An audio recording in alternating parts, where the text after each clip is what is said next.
Good morning, students. We were doing on National Prejudices by Oliver Goldsmith.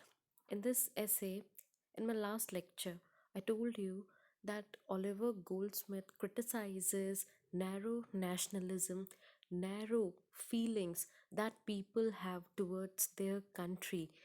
This false nationalism, this false patriotism is really criticized by Oliver Goldsmith, and he says that we are too much obsessed with our country, we are too much obsessed with our community, that we think that we are only best, and other communities, other countrymen, they don't have any quality at all.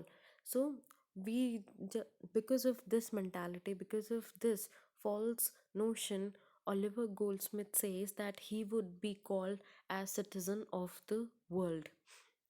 So, did the Oliver Goldsmith says that did these prejudices prevail only among the meanest and lowest of the people? Perhaps they might be excused, as they have few, if any, opportunities of correcting them.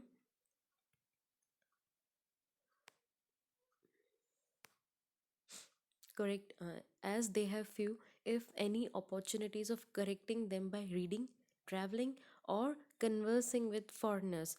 But the misfortune is that they infect the minds and influence the conduct even of our gentlemen, of those, I mean, who have every title to this appellation but an exemption from prejudice, which, however, in my opinion, ought to be regarded as the characteristical mark of a gentleman.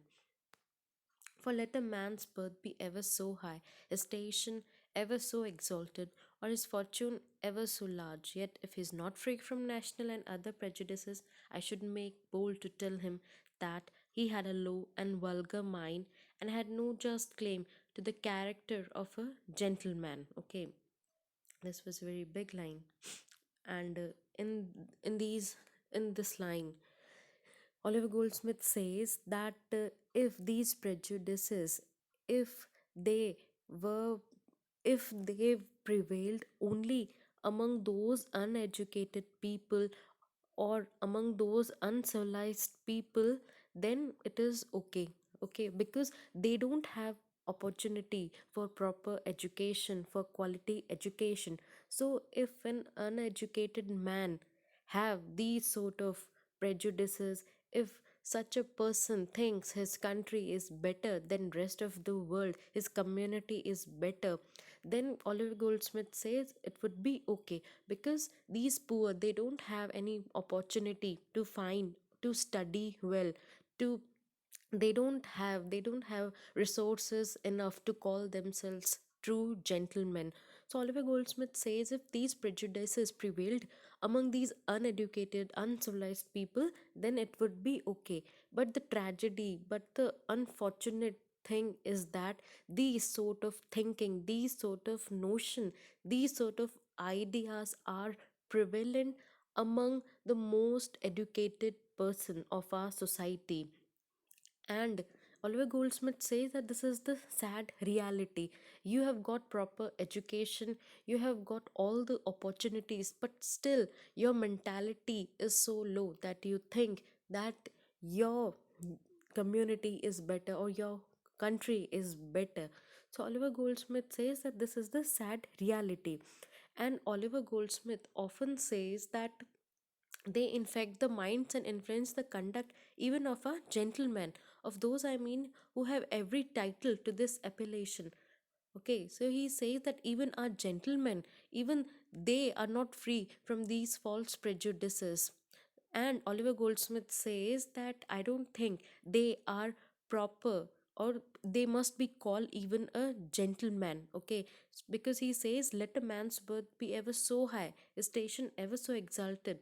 He says that maybe a man is born in a rich family and his station, or you could say his personality, is exalted, he has got every opportunity, his fortune is also so large, but still if a person has such kind of notions, then Goldsmith says that I won't consider that man to be a gentleman, and that man will be called as having a low and vulgar mind, and he is not appropriate to be called a gentleman. Okay, so इस paragraph में Oliver Goldsmith कहते हैं कि अगर ऐसे जो धारणाएं हैं, ऐसे जो नेशनल प्रेजुडिसेस हैं, वो अगर ऐसे लोगों में जो अनपढ़ हैं, जो कि जिनके पास इतनी अपॉर्चुनिटीज़ नहीं होती हैं, तो अगर उन लोगों में ऐसी धारणाएं होती तो फिर भी समझ में आता, क्योंकि उन लोगों को इतनी अपॉर्चुनिटीज़ नहीं मिलती है कि वो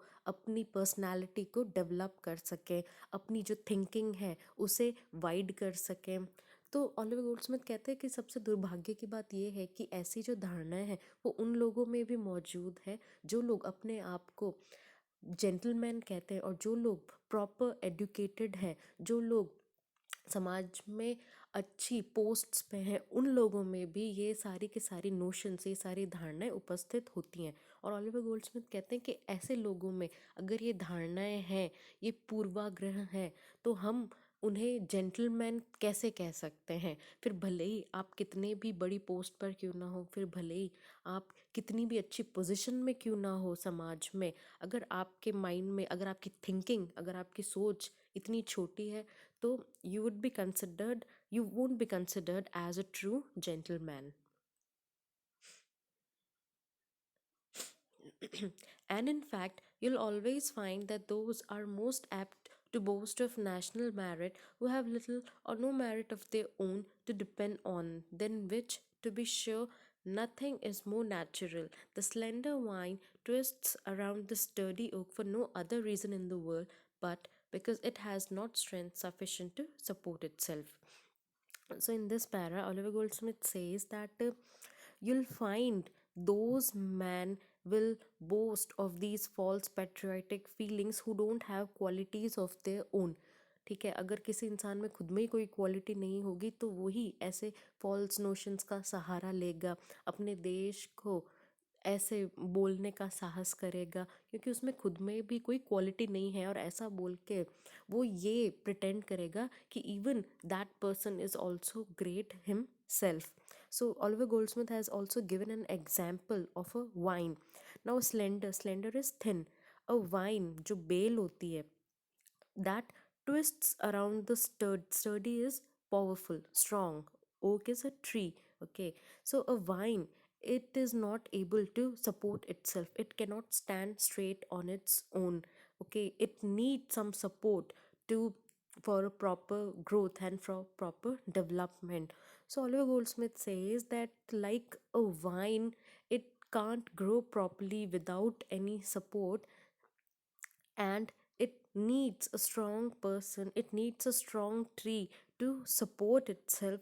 Similarly, these sort of people, they find excuses in order to show that they are great themselves, but actually these persons are like wine, who has no backbone of their own, who has no you could say, who has no strength of their own.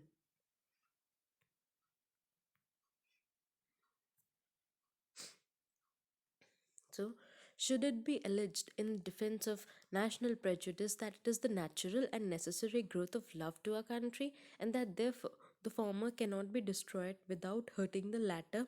I answer that this is a gross fallacy and delusion.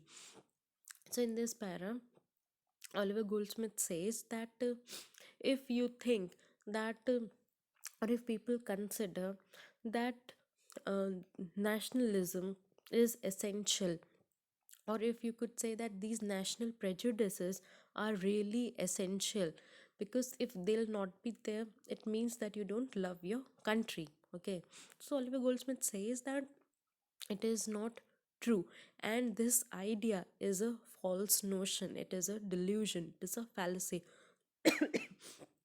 That it is the growth of love to a country, I'll allow, but that it is a natural and necessary growth of it, I absolutely deny.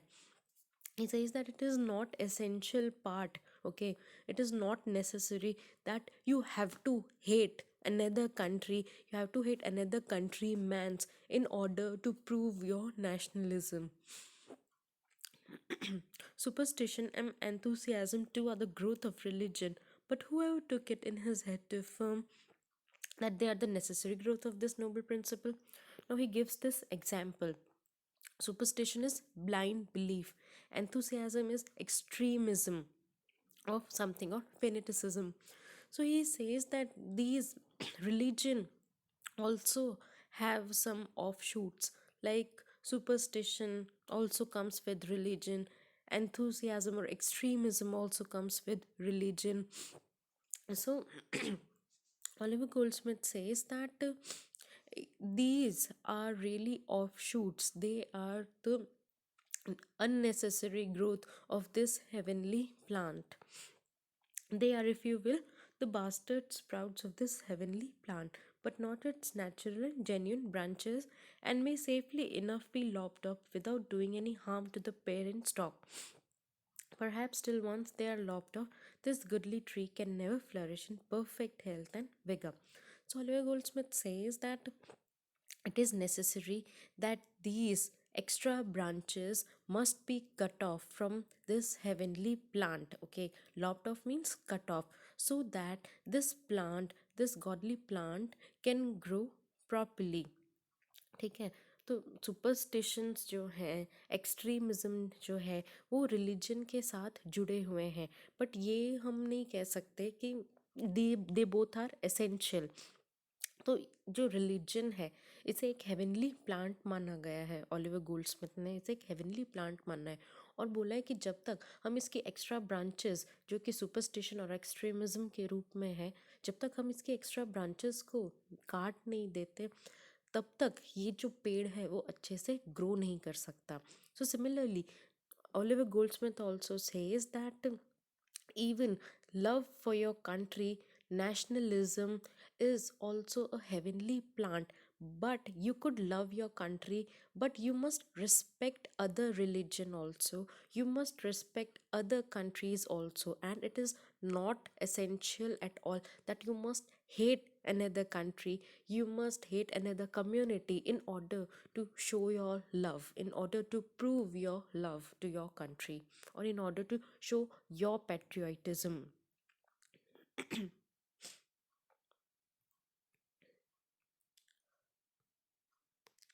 So it is not very possible that I may love my own country without hating the natives of other countries. Now Oliver Goldsmith says कि क्या ये ज़रूरी नहीं है कि मैं अपनी country को बिना किसी दूसरी कंट्री के हेट किए प्यार करूं? क्या ये ज़रूरी थोड़ी है कि मुझे दूसरी कंट्री को या दूसरे कंट्री मैन को मुझे मैं नफ़रत करूं ही करूं, in order to prove that I love my own country, that I may exert the most heroic bravery, the most undaunted resolution in defending its law and liberty, without despising all the rest of the world as cowards and poltroons? Most certainly it is, and if it were not, well, why need I suppose what is absolutely impossible? But if it were not, I must own I should prefer the title of the ancient philosopher, namely citizen of the world. So Oliver Goldsmith says that if you I don't think that I must do that, I don't think that I must consider other countrymen as cowards, other countrymen as haters. So if it is essential, then Oliver Goldsmith says that I would love to call myself citizen of the world. He has referred here again to the philosopher Socrates, who referred himself as citizen of the world. So Olive Goldsmith says that I would love to call myself citizen of the world than to call Englishman, Frenchman, or European, or to any designation possible. So he suggests that we must overcome these false prejudices, and we must think logically, we must think critically, and we must accept good qualities of others too. Only then we can grow and move properly in this world. That's all for today. This was your essay. I hope it's clear to you. Thank you.